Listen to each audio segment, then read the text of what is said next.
namna dunia ilivyoenea uovu, ilivyotapakaa shirki, ilivyotapakaa kila aina ya udhalimu katika huu mgongo wa ardhi.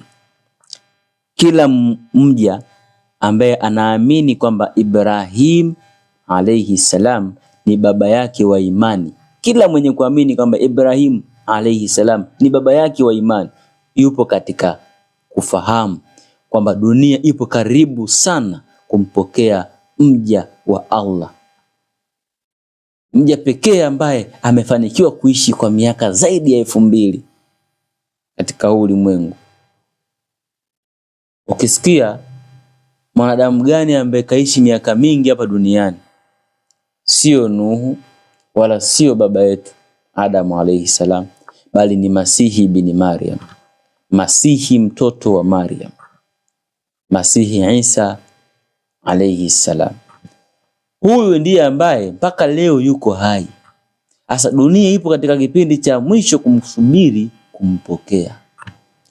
Waislamu wametofautiana kwenye kuelewa hapa atakaporejea atarudi kama nani na atarejea kufanya nini.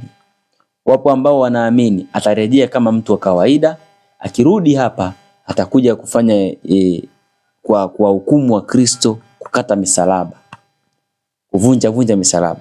Ndicho ambacho nakiamini. Lakini kwa mujibu wa Mtume sallallahu alayhi wasallam na sisi tunavyoamini vile vile, atarudi kama nabii, atarejea kama Masihi na atakuja kuwa khalifa, mtawala katika hii ardhi. Kwa mujibu wa maelekezo ya Mtume sallallahu alayhi wasallam mwenyewe katufahamisha, muda mchache kabla ya kiyama atakushukieni Masihi mwana wa Maryam, ambaye atakuja kuwa hakimu mwadilifu.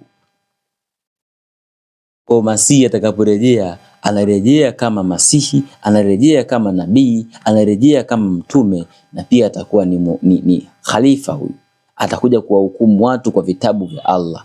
Atatumia Qur'ani, Injili, Zaburi, Taurati, vile vile vitabu vya Allah ndivyo atakavyotumia kuwahukumia watu na kuwaongoza watu, na yale ambayo Allah atakuwa amempa wakati huo, mpaka wakati wake ufike.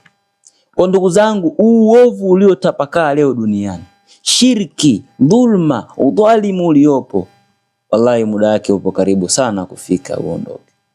Nasi tupo katika subra. Kuna vidume viwili vya Allah vinakuja, vitakavyokuja kurejesha tena utawala wa Allah, vitakavyokuja tena kurejesha uadilifu wa Allah. Anakuja Imamul Mahdi, ambaye huyu ndiye atakayeandaa njia ama mazingira ya kuja kwa Masihi bin Maryam.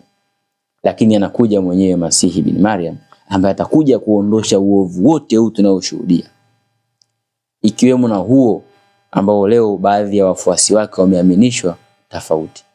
Katika wafuasi wake walioamini kweli watapata salama, wafuasi wake walioamini upotofu hawatakuwa na salama. Ndugu zangu, tumche Allah katika kipindi hichi. Tupo karibu mno kuyafikia haya, karibu sana kuyafikia haya. Tumche Allah, tumche Allah.